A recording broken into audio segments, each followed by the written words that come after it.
1971లో అమెరికాలో ఒక వ్యక్తి కేవలం ఒక బ్రీఫ్ కేస్తో విమానం ఎక్కాడు. అతని పేరు డిబి కూపర్. అతను పూర్తిగా సాధారణంగా కనిపించాడు. విమానం టేకాఫ్ అయిన కొన్ని నిమిషాల తర్వాత అతను ఒక ఫ్లైట్ అటెండెంట్కు ఒక చీటీని అందించాడు. ఆ చీటీలో ఇలా ఉంది: నా దగ్గర బాంబు ఉంది.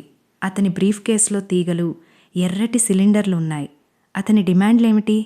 $2,00,000 మరియు 4 పారాచూట్లు. విమానం ల్యాండ్ అయినప్పుడు FBI అతను అడిగినవన్నీ ఇచ్చింది. ప్రయాణికులను విడుదల చేశారు. కానీ కథ అప్పుడే మొదలవుతోంది. కూపర్ విమానాన్ని తిరిగి గాలిలోకి ఎగరమని ఆదేశించాడు. అది రాత్రి సమయం. బయట తుఫాను బీభత్సంగా వీస్తోంది. వాషింగ్టన్ అడవులపైన ఎక్కడో అతను విమానం వెనుక మెట్ల మార్గాన్ని తెరిచి దూకేశాడు, పూర్తి చీకటిలోకి. తన శరీరానికి $2,00,000 కట్టుకుని. FBI అమెరికా చరిత్రలోనే అతిపెద్ద గాలింపు చర్యలలో ఒకదాన్ని ప్రారంభించింది. వారు సంవత్సరాల తరబడి వెతికారు. కానీ వారు అతడిని ఎన్నడూ కనుగొనలేకపోయారు. శవం లేదు, పారాచూట్ లేదు, సమాధానాలు లేవు.